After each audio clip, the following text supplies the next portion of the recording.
Alright, continuing from where we left off a few minutes ago, we are looking at writing each sum as a product of two factors. So, what do these have in common? Each of these have a factor of 3. So we can pull that out and write 2 plus 5.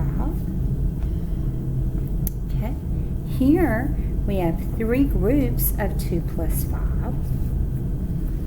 The common factor for C is 3.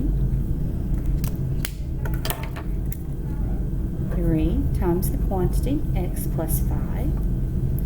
3 groups of x plus 5. Again, 3 is our common factor.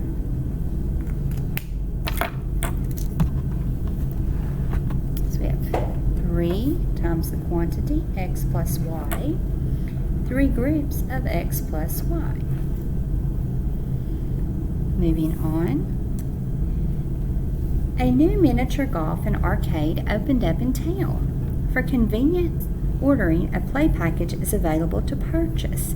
It includes 2 rounds of golf,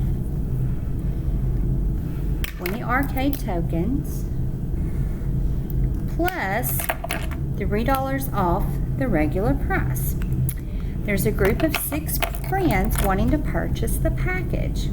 Let G represent the cost of a round of golf. So, 2 rounds of golf times G, the price of golf.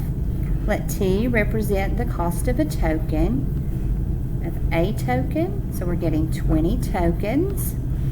And then there's a $3 discount. Okay, so this is golf price.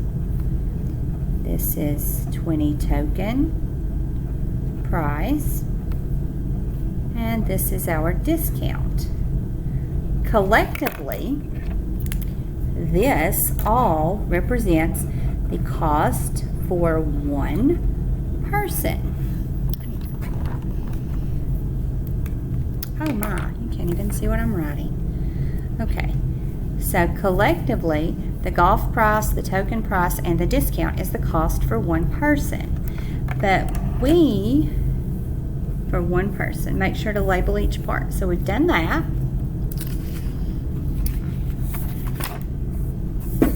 Sorry about that. Alright, now we're going to use the distributive property that models the total cost for 6 friends. So it would be the cost for one person times 6, because there's 6 people. So the total cost for the golf would be 12G. The total cost for the tokens, 120 tokens, and the total discount, $3 for each person times 6 people, would be $18. So these are equivalent expressions. Each represent the total cost, but you get different information depending on what you look at. This representation also has the individual cost here, and then you can see how many people are going. This would have the total discount, whereas you would have to dig a little deeper, do another step to get it here.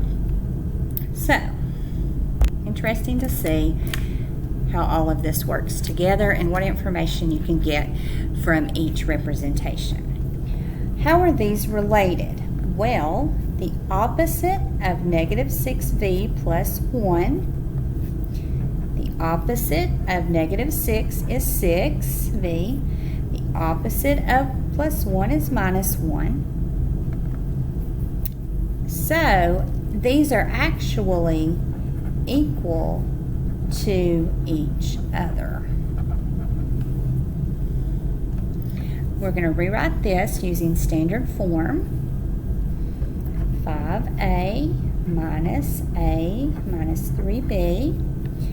So first, I'm going to do the opposite of each thing inside these terms, the parentheses. The opposite of a is negative a. The opposite of negative 3b is plus 3b.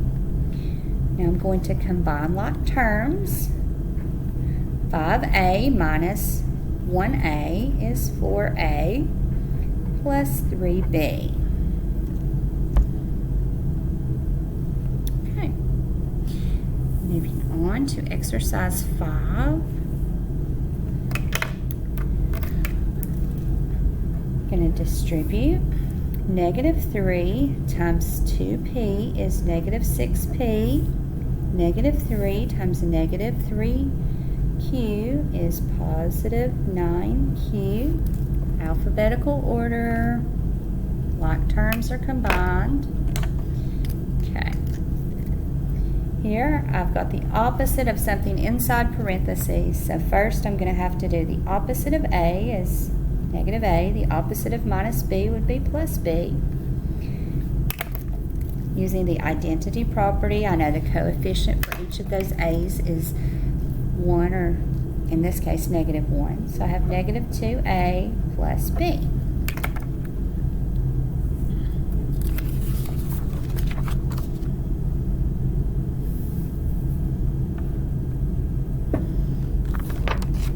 All right. So now we're ready for the problem set.